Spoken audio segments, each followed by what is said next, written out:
3. Hey, welcome back to another episode of these crazy people that just eat meat all the time and can't shut up about it. Today, I've got a couple of the usual suspects in Justin and Ray, but we also got Dr. Lisa with us.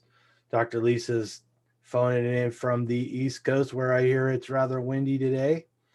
Patio furniture is trying to migrate out to the ocean, and she took time to do a video with us anyways. So we were just having this lengthy discussion about the Anderson protocol that Ray's been trying, putting a little butter on the ribeyes, how bacon isn't quite as fatty as it might be in our imaginations. And we have an article, a plant-based article that we might get to.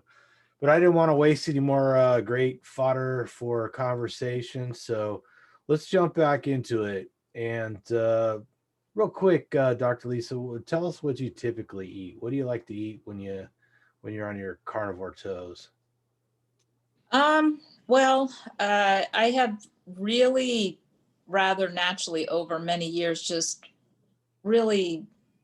mostly progressed to a one meal a day. And it does vary a little bit, but let's just say most of the time it's one. And what I eat is I don't really stick to any standard regimen.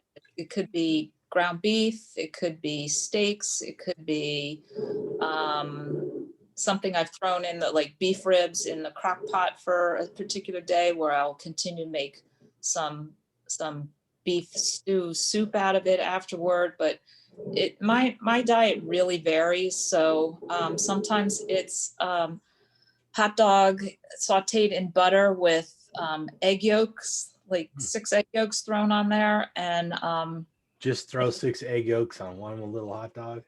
Yeah, well, these hot dogs are huge. They're like, these are huge hot dogs, big, fat, long. These aren't like little standard hot dogs. So if they are the standard little package, then maybe it's 2 or 3 hot dogs cut up, sauteed in butter, and throw egg yolks, just because I'm experimenting with doing a little bit of a higher fat to protein ratio. So yeah, you were saying that hot dogs are nice high fat content compared to even bacon. Yeah, just about every package of good quality beef hot dogs I pick up, it's got a built-in 2-to-1 fat to protein ratio. I've been lately just tossing the egg whites out, and the egg yolk omelets are really delicious. So they don't really taste that much different. Plus, I like runny yolk, so I just kind of, heat it up a little bit, and and pour that and all the excess butter that I put in the pan for the sauteing of the hot dogs right into a bowl. And it really, I don't even think about food for the rest of the day. It's that satiating. So that's a good tip for someone like me, because egg whites seem to be a trigger for my psoriasis. So when I got back into the gym and started weightlifting, I went back to eating egg whites to try and get in enough protein, and it seemed to be quite the trigger. It was like somebody dropped a hammer on my head. I broke out all over the place. So I like the egg yolks, and of course, it's kind of hard to beat the nutrition of an egg yolk, but I have to avoid the egg whites. So I'm always trying to think of some way to use egg yolks. I'm gonna have to try that. Yeah. Dr. Lisa, do you eat one meal a day? Usually, I'd say maybe two times a week. It falls into where I get earlier, and I might have my first meal at 9 or 10 a.m. and I'll use something else around 5. But usually my meal will be around noon or 1, and that's the day.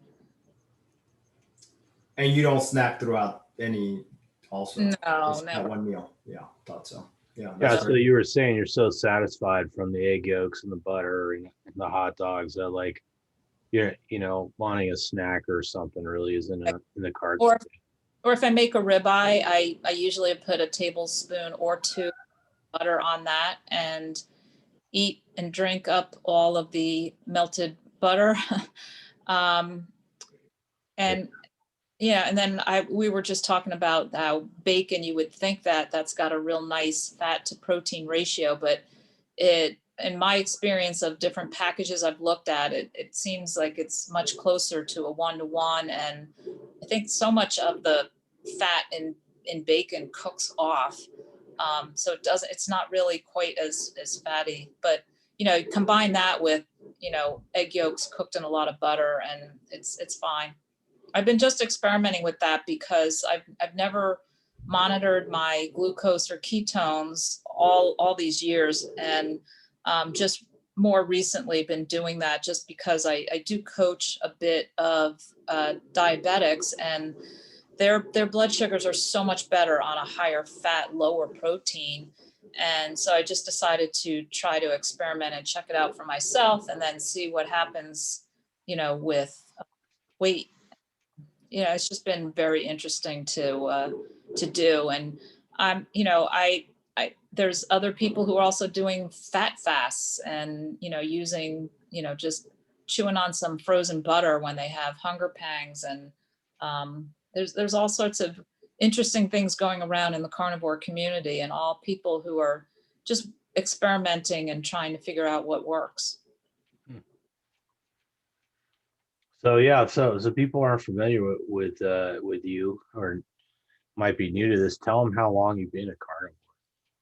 Yeah, so 11 and a half years. I found this way back in 2009. And yeah, it was just life-changing for me. And I feel that I'm just passionate to try to help get the word out that this actually is sustainable. I know people who are in this for 2 months, 2 years. And so many people get questions from friends and family members that this can't be healthy long-term. You're going to, eventually ruin your heart, your kidneys. And I just like to potentially be a representative of, there is a handful of us long-term veterans that are totally still in this and feeling great. And, I just still say all along each year, I just keep saying, I've never felt better in my life. This has just been really a great, healthy way for me to just kind of go about my life. I really have not been out in social media except for this past year, really. But I just really felt it was important to, now that it's become much more, I don't want to call it mainstream. It's far from mainstream, but that there's just a lot of people who are trying to reach out and get help and figure out a lot of things about this. So I just wanted to be a representative of us long-term people who are here to say, yeah, we're healthy, and this really is sustainable. Well, we're glad you're here. You make us feel better. I know I just hit the 3-year mark. And where are you at, Ray? I hit the 3-year mark in September.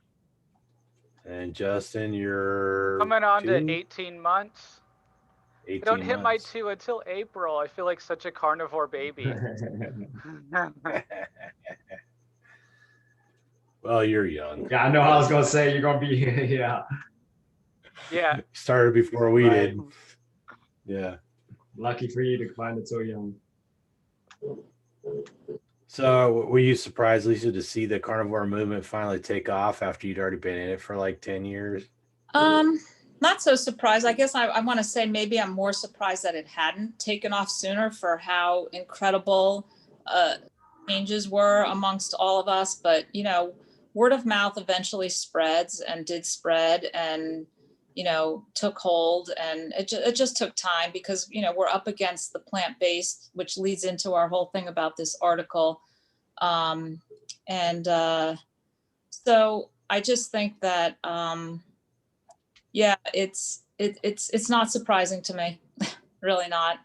I wish it would spread further faster, but I think that it will now with so much more anecdotal evidence that, and now some of these studies that are going to be done and come out. Yeah, I mean, that's why I do these videos. I hope the word spreads too. I mean, it was life-changing for me. I know it was for Justin and Ray and all the other people that, I've spoke to over the last few years. it's amazing. And of course, that's the only way I got here was like I started finding out about these other people that had all the success, and I was like, wow, this is amazing. And it's like it's odd considering there's got to be tens of thousands of us by now but a lot of people haven't heard of it, and a lot of people still, after I mention it to them, I see them a month later and they go, oh yeah, you're doing like keto or something, right? And it's like I still don't identify with people who just eat meat. So but what's interesting is the keto part of it. So a lot of people think it's the vegetables that's curing people, not the meat. And I even had a friend that they want to do the ketotarian, and I'm like, look, all the healing's in the meat. Yeah, sure, maybe the plant fats, you could get some benefits out of that. It's better than all the other vegetarian crap, but just go for the meat. yeah, speaking of that, we might as well jump into that article and take a stab at it. Do you have it? Do you have it up on your screen, Justin, so you can read a little of it, and I'll share Yeah, it so sure. everybody can see it. There's an article that Justin brought to our attention. It's on a website called The Beat. That's The Beat, BEET, and it's titled "The Hidden Reasons Why You Can't Lose Weight from an Expert." And this article was written based on information from Osiris Kambata, PhD, who wrote Mastering Diabetes, the Revolutionary Method to Reverse Insulin Resistance Permanently in Type 1, Type 1.5, and Type 2 Prediabetes and Gestational Diabetes, and a guy named Robbie Barbaro. But in case everybody hadn't guessed, this is a plant-based article.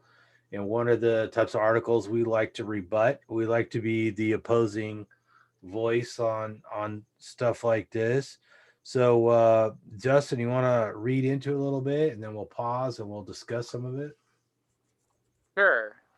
In the world of weight loss, the general perception is that it's impossible to lose weight and keep it off. As medical professionals who have treated people struggling with their weight or have diabetes, pre-diabetes, and other metabolic disorders, we have seen it all. And the most common complaint among our patients is, I've tried every diet on the planet and nothing works. I wonder if they tried carnivore. Right. Good point. Is this true? Is losing weight and keeping it off truly impossible? Why do some people manage to succeed while others spend years yo-yo dieting, finally get frustrated and give up? The truth is that your body weight is influenced by many physical, emotional, and mental aspects of your life. Blaming your inability to lose weight on a single reason often results in oversimplifying a complex collection of biological processes. When I started my career to help people with diabetes understand how to eat for excellent health, I never thought that one day I would become a weight loss coach, but helping more than 10,000 people lose weight and keep it off has given me the impetus to deep dive into scientific research to find out the answer to a simple question. Let's pause there real quick. Do you think this guy's really helped more than 10,000 people? Helping with what? That's what I wanted. Yeah, I mean, Keeping how much the weight do you off? know about 10,000 people? Yeah. Well, I mean, they did write a book, Tom. Remember? So just because you wrote a book, even if all those people read it, does that mean you helped them? Well, and I guess it's the definition of help. So I actually listened to this guy and his partner talk on Paul Saladino's podcast. So I've actually heard their whole spiel. And so their whole thing about they actually do have diabetes. They actually did treat their diabetes with a pretty much fruit-based diet more than a carb, but like, yeah, very much like no carbs or anything, or no fat, and very no meat basically, and pure carbs. And so I used to know more about this, but it's been a while since I've looked it over. But basically, to treat diabetes, you can keep your insulin levels or your insulin levels super high and keeps your blood sugar low by eating something like 500 grams of carbs a day, like ridiculous amounts. And it actually works. And these guys claim that they've been doing this for like a decade and all that stuff. And Works until your beta cells burn out, right? Right. Yeah, exactly. Like we don't know. They say they're healthy. I think they do like B supplements and this supplement and that supplement, as most professional vegans do. Um, but yeah, so I mean, help. I mean, I guess they're helping people with their diabetes and supposedly helping people with weight loss. But as we've seen, you could do that with the Twinkie diet. So I mean, how much of a win is it really? Yeah, exactly. I mean, if smoke's coming out of your pancreas, you might want to slow down a little bit. Right. And just about the weight loss thing. So my sister, I have a sister that struggled with weight loss, and she's currently struggling, forever struggling, and her doctor's trying to get her to go more plant-based. She knows I'm carnivore. She knows our mom is carnivore. And I'm like, just try it. Just really try it. She kind of wants to do keto because she's scared of getting rid of, all the plants and stuff like that. And I'm like, well, anyway, problem with keto, at least in my mind, is I think keto does require tracking, because if you're going to have any carbs, To do you it do right, for sure. you do have to stay under certain levels of thresholds, right? And so I just think carnivore is easier for those trying to lose weight. But I feel like our overall message, which is what I told her, like, hey, carnivore is a health diet. It's not a weight loss diet, you know? Yeah, and and keto is a double-edged sword because there's so many substitute foods. Like you can make bread out of flax seeds or almonds or coconut flour or whatever. It's got way less carbs in it. So you're not necessarily giving up bread, but your carbohydrate load is going way down. And then they've got all the fat bombs and everything. And, there's all kinds of plant-based sweeteners that don't spike your blood sugar, probably won't spike your blood sugar, or elicit a insulin release on the level that you'd normally experience. But at the same time, I mean, that entices people because they don't have to give things up. But at the same time, people can go in there and still eat too many fat bombs and still take in too many calories. And it's easy to drink too many calories, as opposed to just eating them. And like you said, it's more complicated. You're tracking macros and trying to hit targets and not overdo this or that. So yeah, I mean, I think a lot of people went from keto to carnivore recently, probably a little less so 10 years ago when Lisa's crowd was coming onto it because keto wasn't as popular. But nothing beats the simplicity of being carnivore, right? Well, you want to read a little more article? Let me see if I can share. Sure. So they go into insulin a little bit. So what exactly is insulin? In simple terms, insulin is the most anabolic hormone in your body. What this means is simple. Insulin promotes more fuel storage and tissue growth than any other hormone, more than testosterone, estrogen, growth hormone, and IGF-1. When insulin is present in your blood in sufficient quantities, tissues receive a high energy signal that says this is your opportunity to uptake fuel, grow, and replicate. In response, cells in tissues all throughout your body activate thousands of biological pathways specifically designed to uptake and store fuel, synthesize DNA, transcribe genes, manufacture protein, grow larger, and replicate. And I just want to say, so for more on the science of insulin, please visit Bart K's channel. I know there's some uh, misgivings here, but I'm not quite sure if the claims about it being more growth than testosterone, estrogen, or growth hormone IGF-1 are accurate. Just throwing that out there. Well, I would say, yeah, from what I understand, that if you're talking about growing fat cells, and insulin probably is more powerful, but I don't know. I don't know about all the other tissues. I mean, insulin is important. It is one of the master hormones, but I don't know. I think that would probably depend on what tissue in the body you're talking about, as far as I understand things. Right, exactly. So I really think that's a big claim. And there's no link, of course, to any kind of data that backs that up. So, hey, we're trying to not spread fake news around here. Anyway. So, hey, Lisa, do any of the people you deal with track their insulin levels? No, you mean, well, as far as blood work, the fasting insulin, or? Yeah, or like people you coach or anything, or do they actually have any idea what their insulin levels are like? No, everybody's more just, fixated on measuring their glucose and ketones really to figure out what is spiking their glucose or not allowing their glucose to reduce. Gotcha.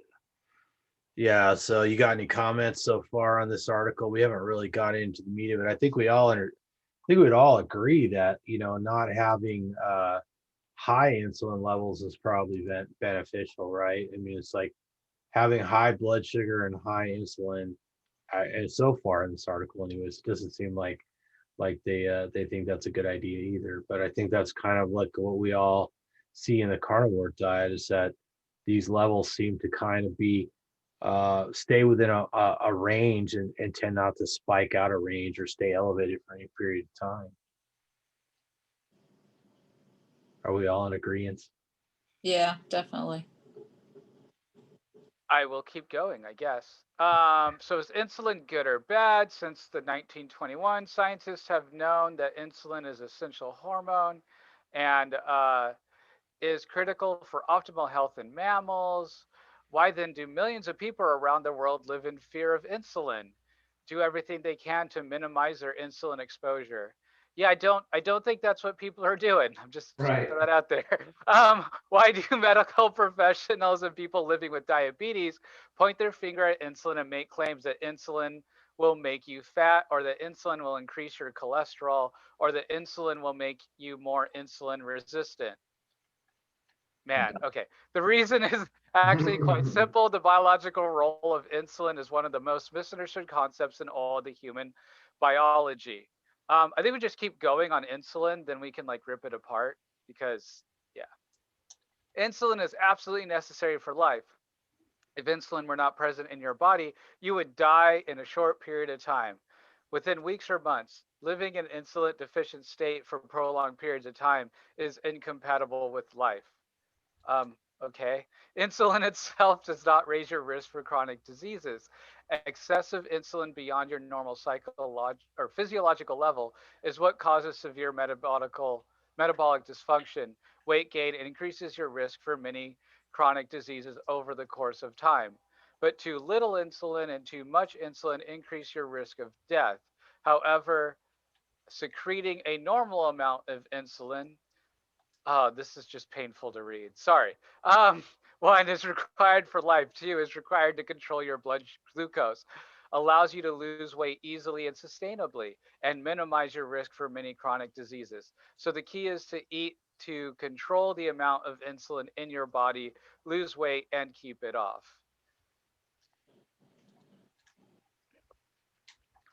Uh, so yeah, insulin.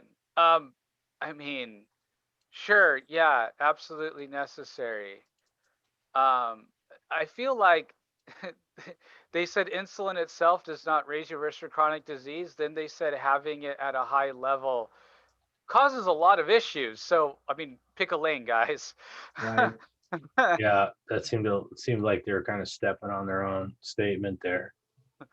Well, not only that, we have to realize insulin's major role is not to deal with body sugar. It does a lot of things. It helps growth. It helps a lot of other things. It was not initially put there for all the sugars that we ingest. So, and that's important because Yeah, I mean, in nature, you don't find sugar like this. yeah, when your blood sugar goes up, you release more insulin. It's supposed to Right. signal the cells in your body to absorb that sugar in your blood, because if your blood sugar gets too high, you go into a coma and possibly die, right? Right. So, yeah, that's why it's there. So, it's kind of the article seems a little schizophrenic at times, but yeah, I think we all agree. You don't want your insulin too high, you don't want your blood sugar too high. And somehow we resolved this on a plant-based diet with a bunch of plants that weren't there when we evolved anyways, right? Right.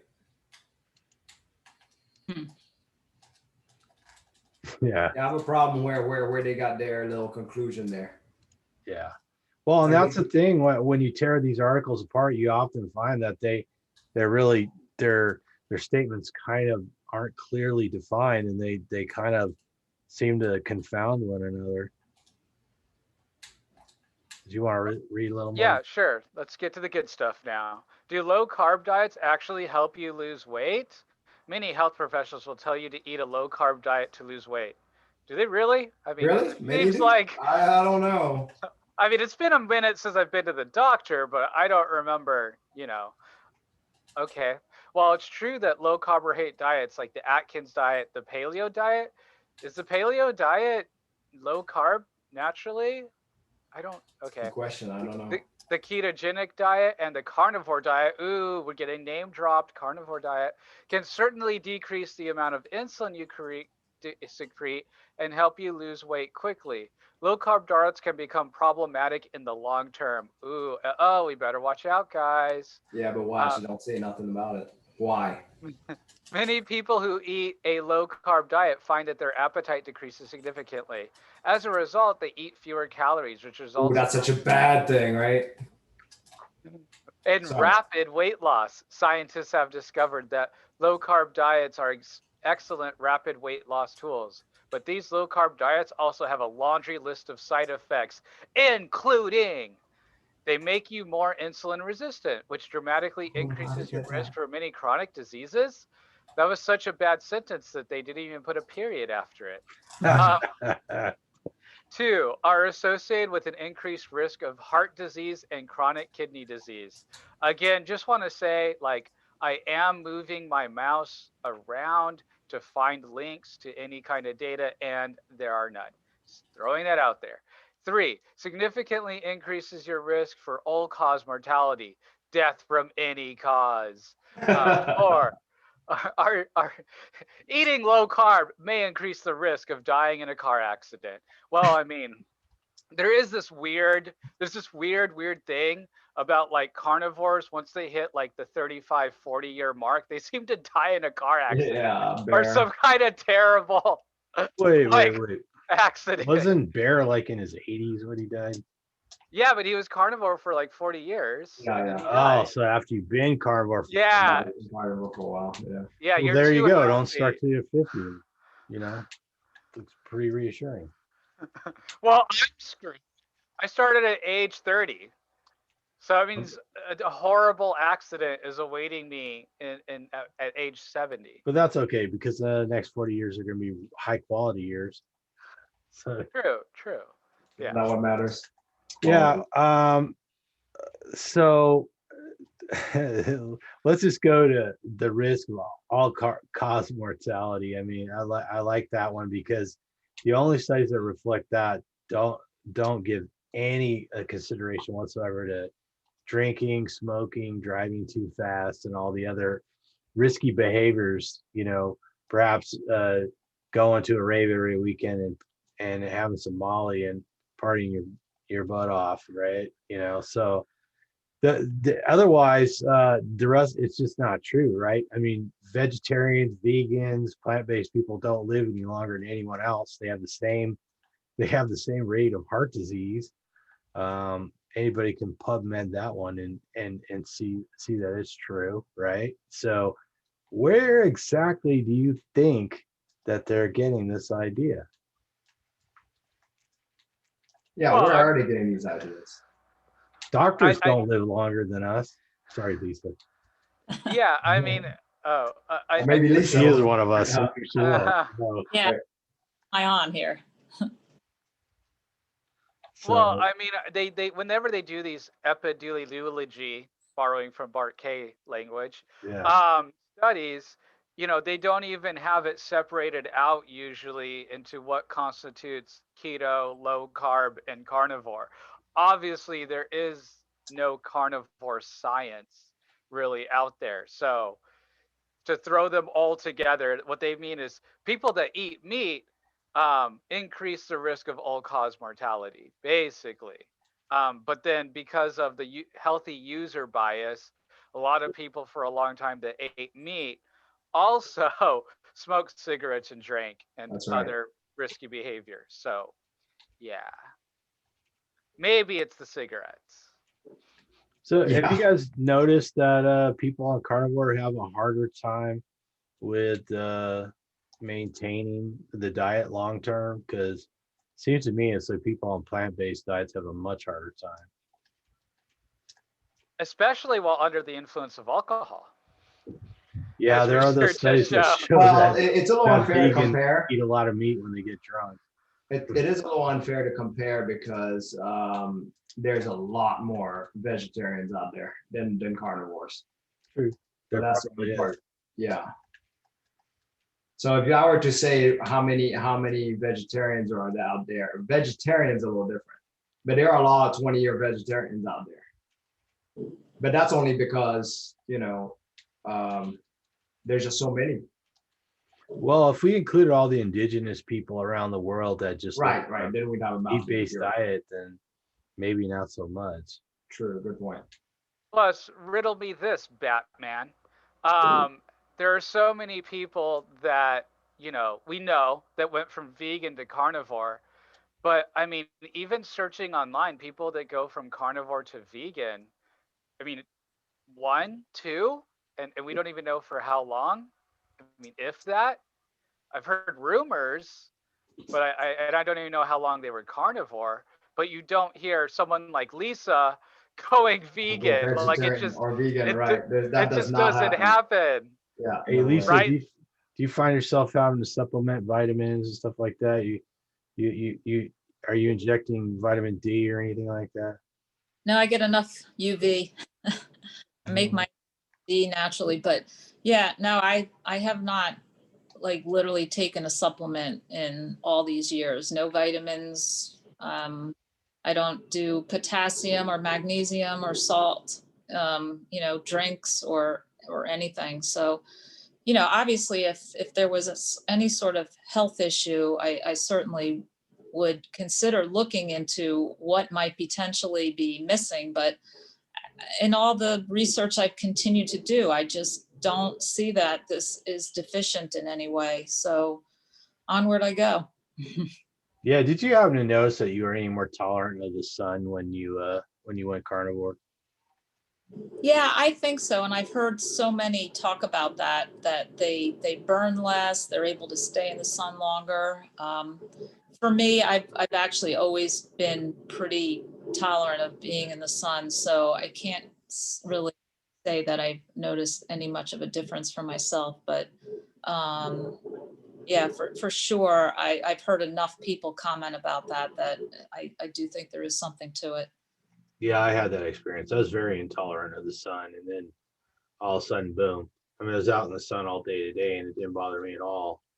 So, I mean, I still wear dark glasses, but I don't burn. It doesn't bother me. I used to get kind of weird, kind of punchy after a while if I was in the sun. Like, I had a hard time thinking. I just wanted to get out of the sun. And then now it just doesn't bother me. I tan well. So, I don't know. I think there's definitely something to it. And I suspect, I don't know if anybody else has listened to Tucker Goodrich talk about it, but he attributes it to the quality of the fats. He thinks the plant fats interrupt our ability to synthesize things that we normally synthesize while we're in the sun, so that that conversion of like vitamin D and stuff like that isn't taking place the way it should. So it makes a pretty compelling argument. So hopefully we'll get to the bottom of that someday. Yeah. I'm going to buzz out because I have patio furniture that I see moving and sliding across and getting near my glass doors. So you All right. have to bop out and go tie some stuff down. But All right. Well, good luck with that. Thanks for dropping in. Thanks for joining us. All Hopefully right. we'll get together again soon. Yep. See you next time. Bye. And back to the article. Let's share that. Hopefully Lisa doesn't blow away. All right, here we are. Low fat, plant-based, whole food reduces your insulin. Go for it, Justin. But wait, didn't they say you wanted insulin? I'm so confused now. Oh yeah, we're on this part still. Sorry. I'm the one that's confused. Anyway, yeah, difficult to maintain in a long term.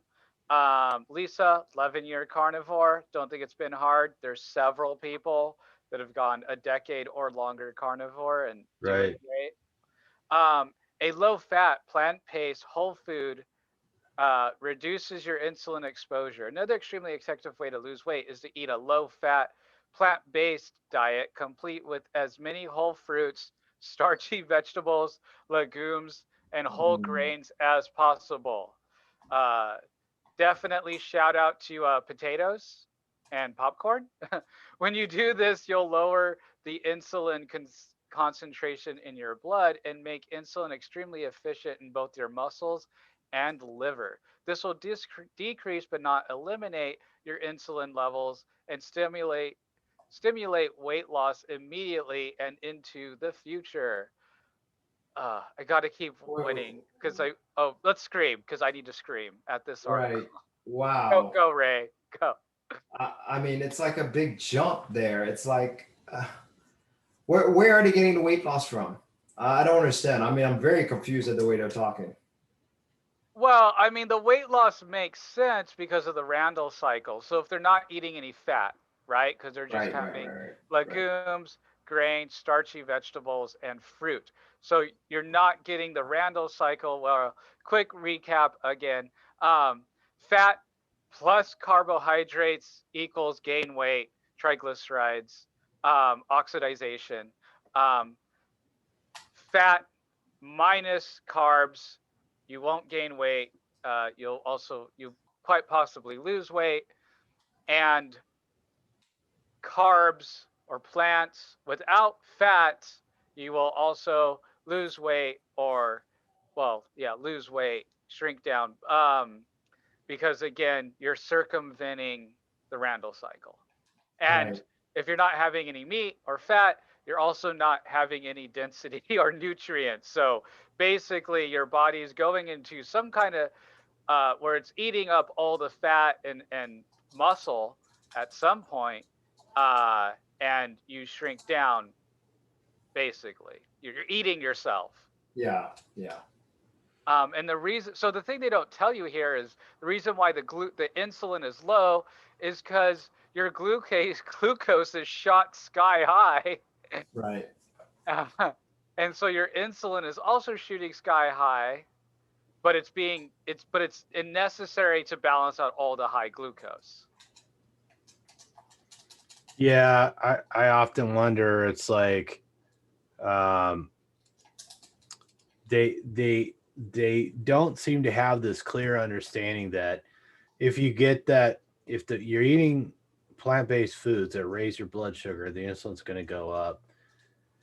And unless you're in a caloric deficit, you're just going to expand those fat cells, right?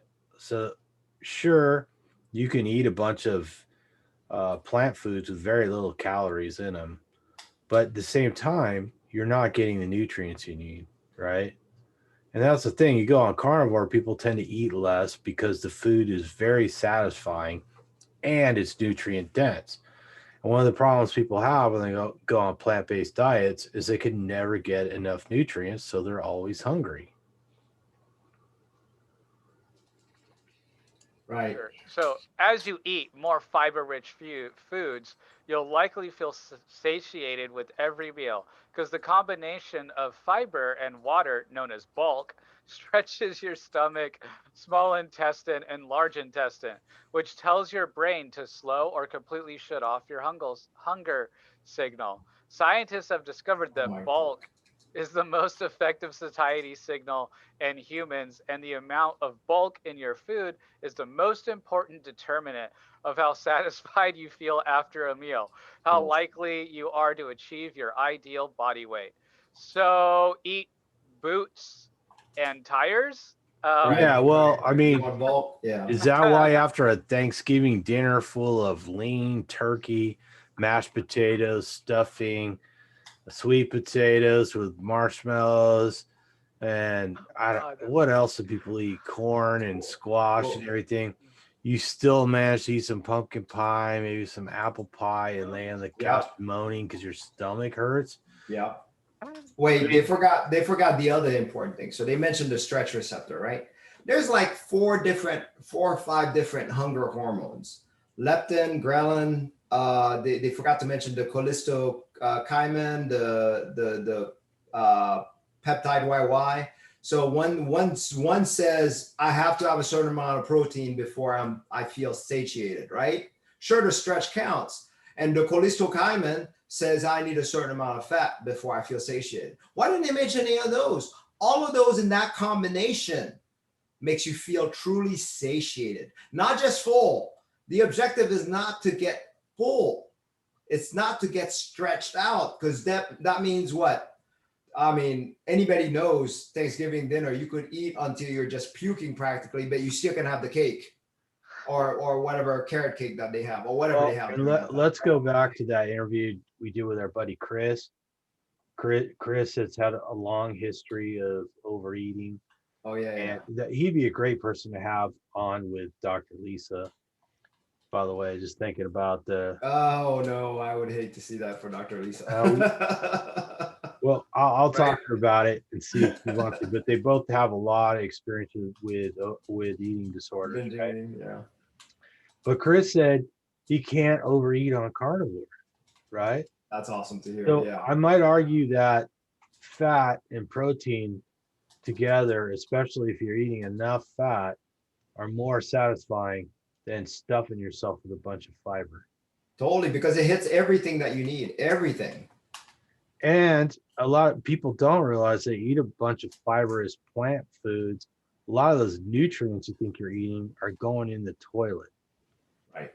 They go right through you, bound up with the fiber. Can you call it nutrient at that point?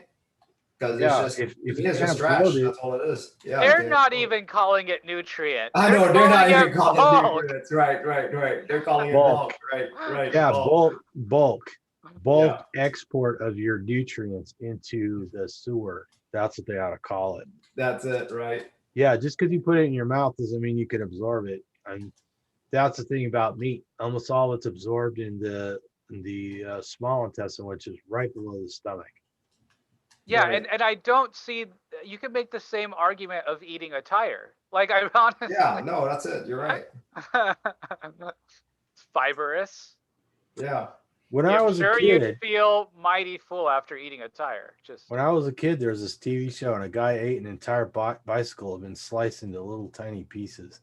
Tires, steel frame, rims, spokes, reflectors, the whole 9 yards. And I'm thinking, I probably didn't live long, but I'm pretty sure he absorbed no nutrients from that bicycle. Somehow pooped it out, or his body could acidify it somehow. Yeah, good luck with that, right? But there's no nutrients in it for sure. I mean, we all know that. Right. Yeah, same thing with all that fiber. Same thing with all that fiber. That's right. That's all you're getting is nutrientless. All right. Back to our article that we're beating up. For sustained weight loss, choose a plant-based diet.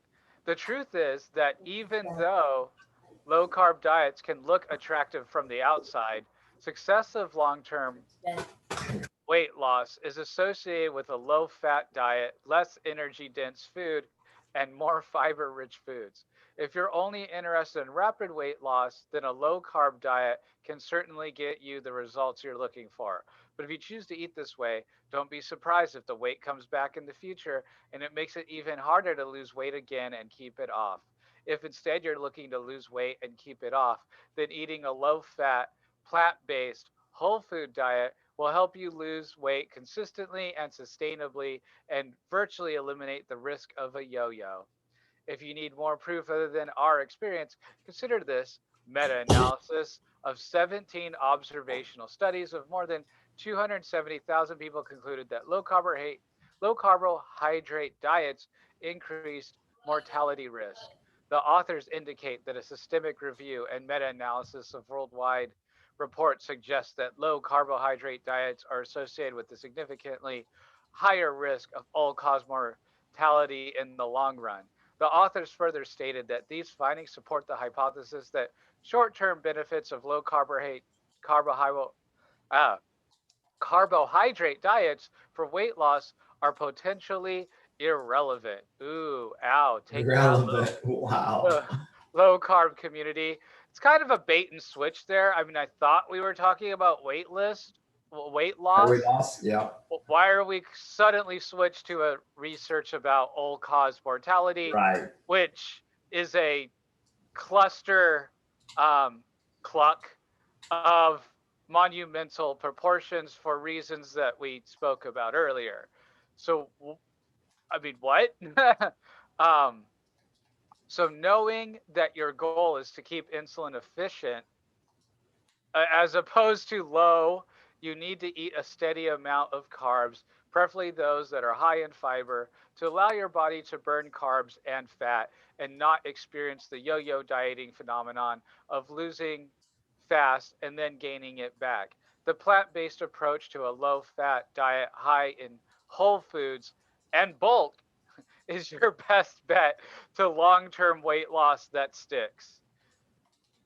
I'm not being paid enough to read these articles, Tom. I'm just going to throw that out there. Hey, 0 isn't enough for anything. They don't even mention anything about healing or anything like that, like the diabetic part. Nothing. I just had a brilliant idea.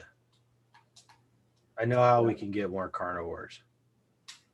We get people to go on a plant-based diet for a few years, and then when they're really sick and their teeth are falling out and their hair is falling out, they're really depressed, then we give them some meat and they bounce back.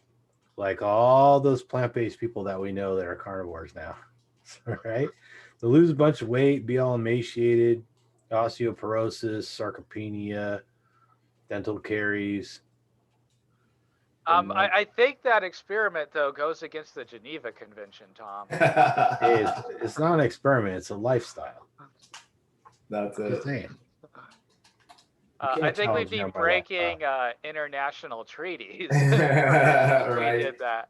Only if you cross the border, my friend. Only if you cross the border. Although if we only do it to U.S. citizens, because those treaties only go into effect if you do it to people outside of your borders, actually. You can torture the people inside your own nation as much as you want, actually. Or you put them on an oil tanker that's been converted into a torture prison and float them around in international waters, right? Right. It's the American way. It's going to Guantanamo Bay if Obama hadn't closed it. Oh wait, he didn't. But yeah, are we recording? We're gonna get banned. And remember, Vice President Joe Biden was in that administration, was vice president during that time. Yeah, so they say it's in the history books. I guess that kind of makes sense since he's been in politics for 45 years and there's nothing to remember him by. Right. What fun. Anyway, this that's all right. Going forward, he's gonna pull 2020 out of the toilet, right? Right. Rough year for everyone. Biden Harris 2020 YouTube. We're saying it. Rah. Biden Harris 2020. There, we said it. That's right. Don't block us. So this article was terrible. Like what Ray said, no health, but I mean, you will lose weight, but you're also going to lose muscle, nutrient density, overall health, bone density. Bone density. Your brain's going to shrink. Immune system. Your libido's going to drop off. Oh yeah, for sure. I mean, when you got to your brain shrinks and your libido drops off, and then your teeth start rotting. That should be good enough by then, That's the diet not for me. Right. I'm just saying. Right. When you tell me that Ellen G. White was the one who came up with the Garden of Eden diet and she got hit in the head with a rock and came out of a coma as a prophet, you lose me. I mean, I don't know. For me, it's the convincing part for her is that they were able to keep males from masturbating and females from masturbating by eating this kind of diet. Yeah, let me harken back to the movie Road to Wellville with Anthony Hopkins and John Cusack and a bunch of other people. It's all about Harvey Kellogg, you know, and these people were obsessed with preventing people from masturbating and having giant bowel movements. It's like, that is not a basis for health. I mean, Right. I think that's when our memory of the past started getting erased. We forgot that we were mammoth hunters, that we ate megafauna, right? That is our natural state. Yeah. That's how we got the cornflake. That's how Wilford Brimley wound up selling us oatmeal in one decade and diabetes supply in the next. Yes. Just saying. Is that the guy that's on the commercials? I have diabetes. Yeah. And that's the same dude? Same dude. He used to be on Wait. like some TV shows when I was a kid. I couldn't even tell you which ones, you know. And he would sell on some brand of oatmeal. I think it was some kind of instant oatmeal or whatever. We just pour the hot water in and it's ready real quick. Mhm. Yeah. And you know, the thing I like to point out is that a lot of people don't realize this. If you look at the studies, oatmeal is actually really hard on your teeth. It rots your teeth. Sure. But also when I was a kid, like, and people started becoming aware of the whole lipid hypothesis and the healthy heart hypothesis and high cholesterol, high LDL, they were telling everybody to eat oat bran. Oat bran would bring down your numbers and you know, less likely to get heart disease. Of course, nobody believes that now because it was a flop, right? Mhm. And everybody's like, oh yeah, eat oatmeal. And then you find out that even horses get diabetes from eating too many oats. Right. And they're right. supposed to eat plants. Right. Because horses are our food, right? That's right. So why would you eat your food's food? I mean, if you want to fatten up a horse to get him nice and fat before you eat him, maybe you want to give him some instant oatmeal. But Yeah. Just before you need those diabetic supplies from Wilford Brimley, you probably want to eat that horse. You know, I'm just saying, save yourself the trouble. Do you want to put a catheter in a horse because he's got diabetes? Do you want to give your horse some insulin? How much metformin does a horse need? Help me out, guys. Don't leave me out here alone.